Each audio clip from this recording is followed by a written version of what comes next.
জনতার তাণ্ডবে উত্তপ্ত ভাঙা ফরিদপুর উপজেলা অফিস থানায় হামলা ভাঙচুর আগুন যান চলাচল বন্ধ। পাহাড়ি ঢলার ভারী বৃষ্টিতে আবারও বেড়েছে তিস্তায় পানি, খোলা হলো ব্যারেজের ৪৪ জলকপাট, বিভিন্ন এলাকায় আতঙ্ক। চূড়ান্ত তালিকা প্রকাশ, রাকসু সিনেটে ২৮ পদে ৩০৬ প্রার্থী, সংসদে ৩৯ প্রার্থী বিনা প্রতিদ্বন্দ্বিতায় নির্বাচিত, প্রচারণায় মানতে হবে নির্দেশনা। গাইবান্ধায় শিক্ষার্থীদের ঠাসা কিন্ডারগার্টেন, ফাঁকা সরকারি বিদ্যালয়, শিক্ষার্থী বৃদ্ধির চেষ্টা চলছে, দাবি জেলা শিক্ষা কর্মকর্তার। এবং ঈশ্বরদীতে শরীফা ফল চাষ করে সফল বাদশা, বিক্রি হচ্ছে ঢাকা সহ দেশের বিভিন্ন বাজারে, অন্যরাও হচ্ছেন উদ্বুদ্ধ।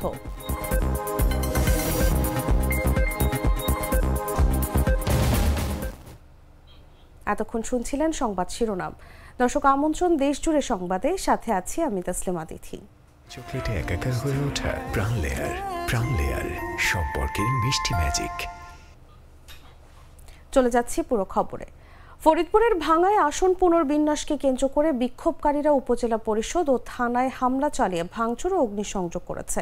এতে সরকারি বিভিন্ন অফিস ও পুলিশের গাড়ি ক্ষতিগ্রস্ত হয়, বন্ধ রয়েছে মহাসড়কে যান চলাচল।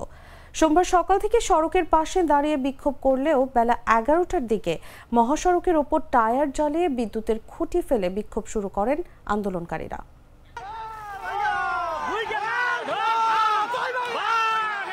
ফরিদপুরের ভাঙায় আসন পুনর্বিন্যাসকে কেন্দ্র করে ভাঙা উপজেলা থানায় ভাঙচুর ও অগ্নিসংযোগ করেছে বিক্ষোভকারীরা। এ সময় উপজেলা পরিষদের বিভিন্ন অফিস ও থানা পুলিশের বেশ কয়েকটি গাড়ি ভাঙচুর করা হয়। সোমবার দুপুরে হামলা ও ভাঙচুরের ঘটনা ঘটে। এ ঘটনায় ফরিদপুর বরিশাল ও ঢাকা খুলনা মহাসড়কে যানবাহন চলাচল বন্ধ রয়েছে। পুরো এলাকায় থমথমে পরিস্থিতি বিরাজ করছে।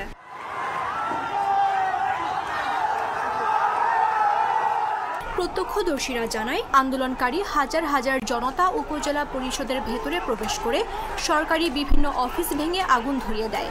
পাশাপাশি থানায় হামলা চালিয়ে পুলিশের অন্তত ৩টি গাড়ি, মোটরসাইকেল সহ বেশ কয়েকটি যানবাহন ভাঙচুর করা হয়। পরে ফায়ার সার্ভিস ঘটনাস্থলে পৌঁছে আগুন নিয়ন্ত্রণে আনে। এটা আমাদের প্রাণের দাবি দেওয়া। আপনারা জানেন যে গত ৫ তারিখ থেকে আন্দোলন শুরু হয়েছে। এই আন্দোলন চলমান প্রক্রিয়ায় থাকবে, যতদিন পর্যন্ত আমাদের দাবি দেওয়া পূরণ না হবে ততদিন পর্যন্ত আমাদের এই আন্দোলন চলমান থাকবে। Volks pop. ঘটনার সত্যতা নিশ্চিত করে ভাঙা হাইওয়ে থানার ভারপ্রাপ্ত কর্মকর্তা রকিবুজ্জামান জাগো নিউজকে বলেন, সকাল থেকে মহাসড়ক সহ সবকিছু স্বাভাবিক ছিল। হঠাৎ করে হাজার হাজার বিক্ষুব্ধ জনতা উপজেলা পরিষদ থানায় হামলা চালিয়ে ভাঙচুর ও অগ্নিসংযোগের ঘটনা ঘটিয়েছে। জাতীয় সংসদের আসন পুনর্বিন্যাসের গ্যাজেটে ফরিদপুর ৪ আসন থেকে ভাঙার আলগি ও হামিরদি ইউনিয়নকে ফরিদপুর ২ আসনের সঙ্গে যুক্ত করা হয়। এর প্রতিবাদে গ্যাজেট প্রকাশের পর থেকে ৫ দিন মহাসড়ক ও রেলপথ অবরোধ করে রাখে স্থানীয়রা। এতে ঢাকা খুলনা ও ফরিদপুর বরিশাল মহাসড়ক সহ দক্ষিণ পশ্চিমাঞ্চলের ২১ জেলার যান চলাচল ব্যাহত হয়। নিউজ ডেস্ক, জাগো নিউজ। উজান থেকে নেমে আসা পাহাড়ি ঢল ও কয়েকদিনের ভারী বৃষ্টিতে আবারও বেড়েছে তিস্তার পানি। সোমবার সকাল ৬টার দিকে দেশের বৃহত্তম সেচ প্রকল্প তিস্তা ব্যারেজের ডালিয়া পয়েন্টে পানির স্তর রেকর্ড করা হয় ৫২.১৮ সেন্টিমিটার, যা বিপদসীমার ৩ সেন্টিমিটার উপর দিয়ে প্রবাহিত হচ্ছিল।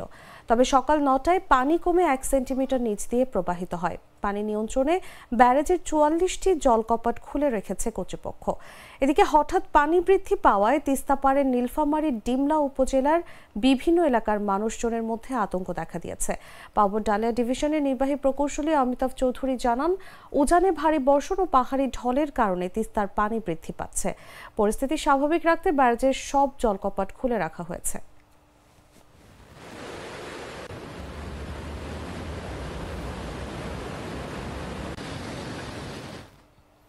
রাজশাহী বিশ্ববিদ্যালয় কেন্দ্রীয় ছাত্র সংসদ নির্বাচনের চূড়ান্ত প্রার্থী তালিকা প্রকাশ করা হয়েছে। একই সঙ্গে লটারির মাধ্যমে প্রার্থীদের ব্যালট নম্বর প্রকাশ করেছে নির্বাচন কমিশন।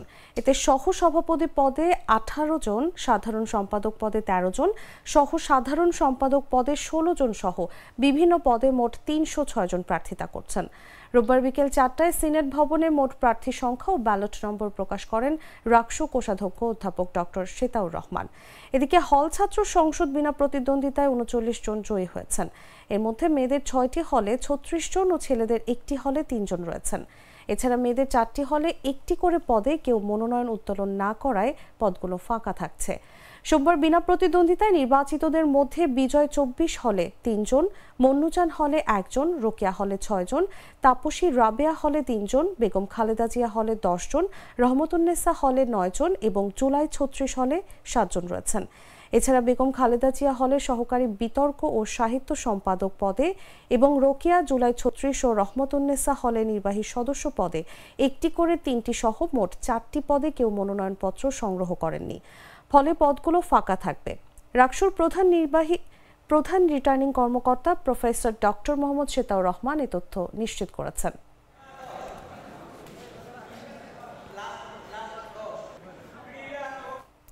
আজ থেকে শুরু হয়েছে রাজশাহী বিশ্ববিদ্যালয় কেন্দ্রীয় ছাত্র সংসদ, হল সংসদ ও সিনেটের ছাত্র প্রতিনিধি নির্বাচনের প্রচারণা চলবে আগামী 24 সেপ্টেম্বর সকাল 9টা পর্যন্ত। নির্বাচনী আচরণবিধি অনুযায়ী প্রার্থী তালিকা চূড়ান্ত হওয়ার দিন থেকে ভোট গ্রহণের 24 ঘন্টা আগ পর্যন্ত প্রতিদিন সকাল 10টা থেকে রাত 10টা পর্যন্ত প্রচারণা চালানো যাবে। তবে প্রার্থী ও ভোটার ছাড়া অন্য কেউ বিশ্ববিদ্যালয় এলাকায় প্রচারণায় অংশ নিতে পারবেন না। প্রচারণায় সাদা কালো পোস্টার ব্যবহার করা যাবে, যার আকার হবে সর্বোচ্চ 60 সেন্টিমিটার দৈর্ঘ্য এবং 45 সেন্টিমিটার প্রস্থ। ভবনের দেওয়ালে লেখালেখি বা পোস্টার লাগানো সম্পূর্ণ নিষিদ্ধ। প্রার্থী পরিচিতি সভা ছাড়া অন্য কোনো সভায় মাইক ব্যবহার করা যাবে না। এছাড়া শুধু সংশ্লিষ্ট হলের রিটার্নিং কর্মকর্তার অনুমতি নিয়ে ছাত্রদের আবাসিক হলে ছাত্রী এবং ছাত্রীদের আবাসিক হলে ছাত্ররা পরিচিতি সভায় প্রবেশ করতে পারবেন। ক্যাম্পাসে কোনো সভা আয়োজনের জন্য প্রক্টরকে সভার স্থান ও সময় সম্পর্কে আগাম জানাতে হবে। নির্বাচনী কার্যক্রম চলাকালে সবাইকে পরিচয়পত্র সঙ্গে রাখতে হবে এবং বহিরাগত কাউকে আবাসিক হলে থাকতে দেয়া হবে না।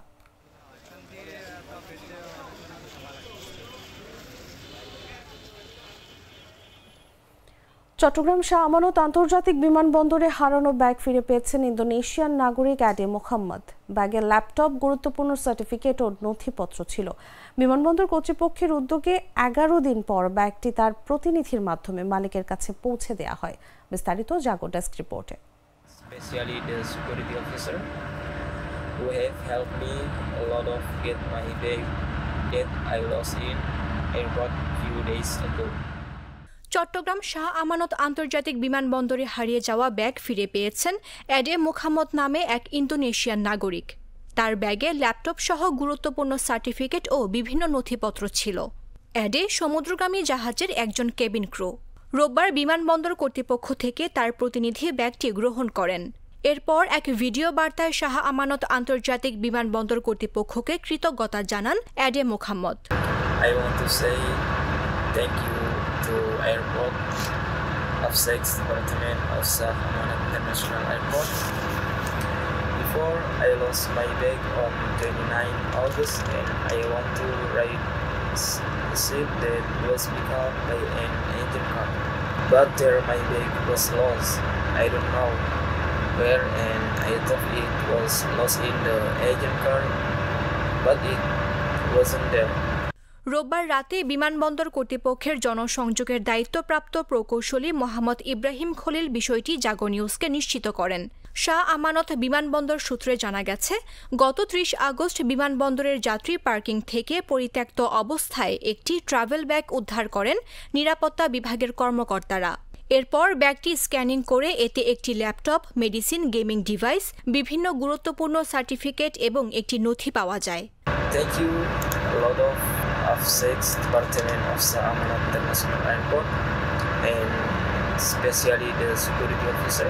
পরে 12 সেপ্টেম্বর নিরাপত্তা কর্মকর্তা বাদশাহ ফয়সাল ফেসবুকে ব্যাগে পাওয়া ব্যক্তির নাম দিয়ে খোঁজ করে তার সন্ধান পান। তাকে মেসেঞ্জারে নক দেন এবং এর আগে তার ডকুমেন্টসের তোলা কিছু ছবি শেয়ার করেন। পরে ব্যাগ হারানো ব্যক্তি মেসেজের রিপ্লাই দেন এবং বিমানবন্দরে হারানো নথিসহ ব্যাগটির ব্যাপারে আরও তথ্য দেন।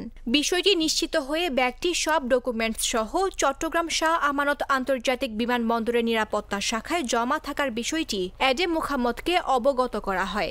পরে তিনি ভিডিও বার্তায় বিমানবন্দরের নিরাপত্তা শাখাকে ধন্যবাদ জানান। এরপর তার এক প্রতিনিধি শাহ আমানত বিমানবন্দরে উপস্থিত হয়ে ব্যাগটি গ্রহণ করেন।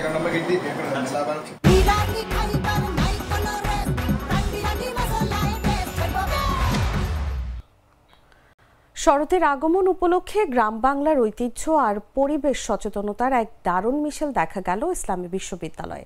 বিশ্ববিদ্যালয়টির পরিবেশ বান্ধব সংগঠন অভয়ারণ্য আয়োজন করেছে দুদিনব্যাপী শরৎ সম্ভাষণ উৎসব, যার মূল আকর্ষণ ছিল গ্রাম থেকে হারিয়ে যাওয়া বিনোদন বায়োস্কোপ।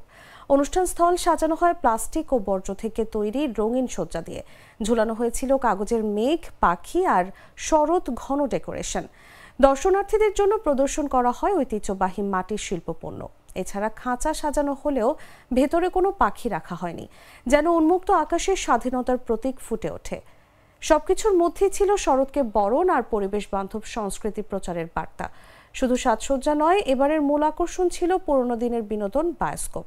দর্শনার্থীদের জন্য এতে তুলে ধরা হয়েছে চর্যাপদ থেকে শুরু করে আধুনিক বাংলা সাহিত্য সংস্কৃতি। তরুণ প্রজন্মকে বাংলা সংস্কৃতির সঙ্গে পরিচয় করিয়ে দিতে এই উদ্যোগ দিয়েছে তারা। বায়োস্কোপ দেখতে ডায়না চত্বরে ভিড় জমান শত শত শিক্ষার্থী। শরৎকে বরণ করে নেওয়ার জন্যই মূলত আমাদের এই আয়োজন। আমরা ইংরেজি সংস্কৃতির কারণে আমাদের বাঙালি সংস্কৃতি অনেকেও বলতে পারে না যে বাংলা কি মাস চলছে, তো শরৎকে বরণ করে নেওয়ার জন্য আমাদের আয়োজন। আর যেহেতু আমরা পরিবেশবাদী সংগঠন, সেক্ষেত্রে আমাদের একটা মেসেজ, যে কোনো প্রোগ্রামে একটা মেসেজ অলওয়েজ থাকে, সেটা হচ্ছে পরিবেশ রক্ষা করা। বায়োস্কোপ মূলত আমাদের প্রাচীন বাংলার একটা ঐতিহ্য। আমরা আমাদের এই মেলার মাধ্যমে প্রাচীন বাংলার ঐতিহ্যগুলো তুলে ধরার চেষ্টা করছি। অভয়ারণ্য এর অনেক আগে থেকে প্রাচীন বাংলার ঐতিহ্যগুলোকে টান দিয়ে আবার আধুনিক যুগের সাথে আমরা মিশ্রণ করার চেষ্টা করে। তো এই বায়োস্কোপের মাধ্যমে আমরা মূলত বাংলার যে সাহিত্য, ওই সাহিত্যের যে পালাবর্তন, বিভিন্নভাবে সাহিত্য যে পরিবর্তন হচ্ছে, হিন্দুয়ানি কবিদের সাথে মুসলমান কবিদের যে একটা সুন্দর মিশ্রণ আমাদের সাহিত্যে আছে, সেটা আমরা দেখানোর চেষ্টা করছি। পাশাপাশি সাহিত্যের মাধ্যমে আমাদের যে অর্জিত স্বাধীনতা, সেই গাইবান্ধার কেএন রোড সরকারি প্রাথমিক বিদ্যালয়ের শ্রেণীকক্ষগুলোতে 4-5 জন করে শিক্ষার্থী নিয়ে চলছে শ্রেণী কার্যক্রম। শিশু শ্রেণী থেকে পঞ্চম শ্রেণী পর্যন্ত বিদ্যালয়ে মোট 60 জন শিক্ষার্থী ভর্তি রয়েছে বলে জানান শিক্ষকরা। এর মধ্যে নিয়মিত শিক্ষার্থী আরও কম। শিক্ষার্থী সংকটের এই চিত্র অন্য সরকারি প্রাথমিক বিদ্যালয়গুলোতেও। তবে শিক্ষার্থী সংকট থাকলেও এসব প্রতিষ্ঠানে পর্যাপ্ত সংখ্যক শিক্ষক রয়েছেন বলে জানা গেছে। এদিকে বেসরকারি প্রাথমিক বিদ্যালয়গুলোর চিত্র ভিন্ন। শিক্ষার্থীদের ঠাসা প্রতিটি ক্লাসরুম। স্থানীয়দের অভিযোগ, প্রতিষ্ঠার পর থেকে গেল 63 বছরেও স্কুলের শিক্ষার্থীদের ভালো ফলাফল দেখাতে পারেনি বিদ্যালয়টি। অথচ শিক্ষকরা তাদের কর্তা ব্যক্তিদের ম্যানেজ করে মাসিক ভুয়া প্রতিবেদন দাখিল করে বহাল তবিয়তে চাকরি করে আসছেন, যার ফলে সন্তানকে প্রাথমিক বিদ্যালয়ে ভর্তির পরিবর্তে অভিভাবকরা কিন্ডারগার্টেনে ঝুঁকছেন। এছাড়া শহরে এনজিও দ্বারা প্রচলিত শিক্ষা প্রতিষ্ঠানগুলোতে সন্তানদের ভর্তি করছেন অভিভাবকরা। সরকারি প্রতিষ্ঠানের শিক্ষার মানের প্রতি ভরসা না পেয়ে বেসরকারি প্রতিষ্ঠানে সন্তানদের ভর্তি করাচ্ছেন অনেকে। এতে সরকারি বিদ্যালয়গুলোতে শিক্ষার্থী পাওয়া যাচ্ছে না। এ বিষয়ে গাইবান্ধা জেলা শিক্ষা কর্মকর্তা বলছেন, জেলা শহরে বেশ কয়েকটি প্রতিষ্ঠানে শিক্ষার্থীর সংকট রয়েছে। যেসব স্কুলে শিক্ষার্থীর সংখ্যা কম, সেসব স্কুলে শিক্ষার্থী বৃদ্ধির জন্য চেষ্টা চলছে বলেও জানান তিনি।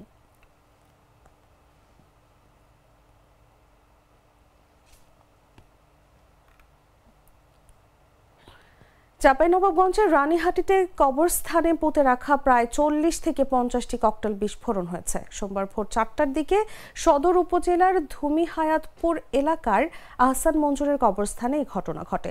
বিস্ফোরণের আঘাতে ভেঙে গেছে পাশে থাকা একটি সীমানা প্রাচীরের দেয়াল। এতে আতঙ্ক ছড়িয়ে পড়েছে এলাকা জুড়ে। স্থানীয়রা বলছেন, ভোরে ককটেল বিস্ফোরণের শব্দে ঘুম ভেঙে যায় এলাকাবাসীর। পরে কবরস্থানে গিয়ে দেখা যায় পাশে থাকা একটি দেয়াল ভেঙে গেছে ককটেলের আঘাতে। এমনকি আশপাশে অনেক মাটি উড়ে গেছে। এখানে অন্তত 50টি ককটেল বিস্ফোরণ হয়েছে। এ বিষয়ে চাঁপাইনবাবগঞ্জের অতিরিক্ত police super ANM Wasim Firoz বলেন, ঘটনাস্থলে পুলিশ পাঠানো হয়েছে। দেখে মনে হচ্ছে মজুত রাখা ককটেল বিস্ফোরণ হয়েছে। এসব ককটেল মজুতকারীদের বিরুদ্ধে তদন্ত করে ব্যবস্থা নেওয়া হবে বলেও জানান তিনি।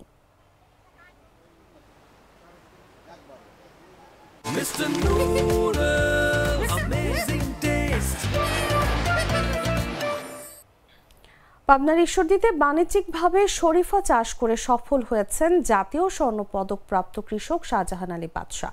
33 বিঘা জমির বাগান থেকে উৎপাদিত শরীফা স্থানীয় বাজারে 300 থেকে 350 টাকা এবং ঢাকায় 500 টাকার বেশি কেজি দরে বিক্রি হচ্ছে। তার এই সফলতায় এলাকায় তরুণ কৃষকরাও শরীফা চাষে আগ্রহী হয়ে উঠেছেন। ঈশ্বরদী প্রতিনিধির পাঠানো তথ্যচিত্র দিয়ে বিস্তারিত জাগো ডেস্ক রিপোর্টে। পাবনার ঈশ্বরদীতে শরীফা বা মেওয়া ফলের বাণিজ্যিক চাষ করে সফল হয়েছেন কৃষক শাহজাহান আলী বাদশাহ। তিনি ৩৩ বিঘা জমিতে এ ফলের বাগান গড়ে তুলেছেন। তার বাগানের শরীফা ঢাকা সহ দেশের বিভিন্ন বাজারে বিক্রি হয়। এই সফলতায় এলাকার তরুণ চাষিরা শরীফা চাষে উদ্বুদ্ধ হয়েছেন। স্থানীয় বাজারে ৩০০ থেকে ৩৫০ টাকা কেজি দরে বিক্রি হচ্ছে শরীফা। ঢাকার খুচরা বাজারে প্রতি কেজি ৫০০ টাকার বেশি বিক্রি হয়। শাহজাহান আলী বাদশাহ শরীফা বাগানে গিয়ে দেখা যায় গাছে থোকায় থোকায় শরীফা ধরে আছে। বিশালে বাগান থেকে শরীফা সংগ্রহ ও বাজারজাত করতে বাছাই ও প্যাকেটজাত করার পাশাপাশি কিছু শ্রমিক বাগান পরিচর্যার কাজ করছেন। শ্রমিক আব্দুর রাজ্জাক জানান, তিনি দীর্ঘদিন ধরে কাজ করছেন। এখন বাগান থেকে ফল সংগ্রহ করেন, এরপর প্যাকেট করে ঢাকায় পাঠাবেন। দীর্ঘদিন ধরে কাম করে এখানে বছর তিনেক মেয়া ভাঙছে। আমরা 6 মাস থাকবে এই ফল, 6 মাস পরে আসবে। আমরা মেয়া পারছি, এখন পাড়ি ঢাকায় পাঠিয়ে দেবো। শাহজাহান আলী বাদশাহ বলেন, আমার পেশা ও নেশা কৃষি। আমার বিভিন্ন বাগান ও খামারে 53 ধরনের ফল ফসলের আবাদ করি। এখন ফল চাষের উপর বেশি গুরুত্ব দিয়েছি। এই কৃষি কাজের স্বীকৃতি স্বরূপ আমি তিনবার জাতীয় পুরস্কারে ভূষিত হয়েছি এবং একবার সর্বশেষ কৃষিতে গুরুত্বপূর্ণ ব্যক্তি AIP নির্বাচিত হয়েছি। এবং আমার নেশা এবং পেশা কৃষি। আমার এই কৃষি আমি প্রায় 53 প্রকার ফল চাষ করি। ঈশ্বরদী উপজেলা কৃষি কর্মকর্তা আব্দুল মোমিন জাগো নিউজকে বলেন, কৃষক শাহজাহান আলী বাদশাহ ৩৩ বিঘা জমিতে শরীফা ফল চাষ করেছেন। এটি সুস্বাদু ও পুষ্টিকর। এই ফল বাংলাদেশের মানুষের পুষ্টির চাহিদা পূরণ করছে। কৃষক বাদশাহর বাগানে শরীফা ফলের হারভেস্ট শুরু হয়েছে।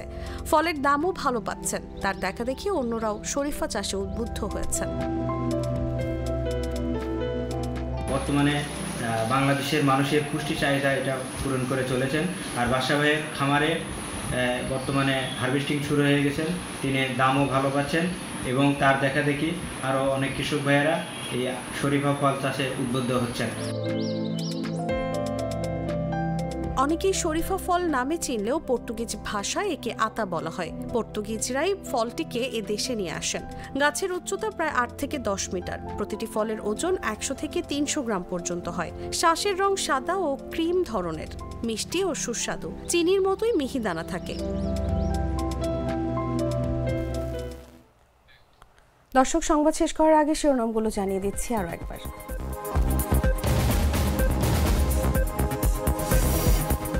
জনতার তাণ্ডবে উত্তপ্ত ভাঙা ফরিদপুর উপজেলা অফিস থানায় হামলা, ভাঙচুর, আগুন, যান চলাচল বন্ধ।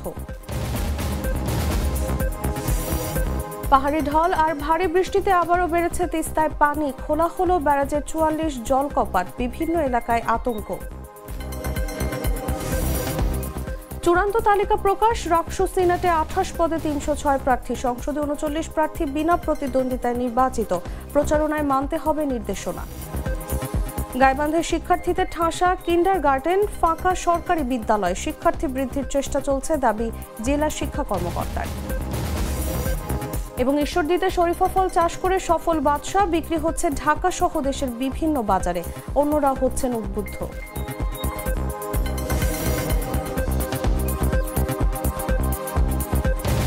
দর্শক, এই ছিল দেশ জুড়ে সংবাদে। এরপর দেখবেন সন্ধ্যা 7টার নিউজ। প্রতি মুহূর্তে সর্বশেষ খবর জানতে ভিজিট করুন jagonews24.com। ফলো করুন আমাদের ভেরিফাইড ফেসবুক পেজ এবং সাবস্ক্রাইব করুন জাগো নিউজের ইউটিউব চ্যানেল। ধন্যবাদ সবাইকে।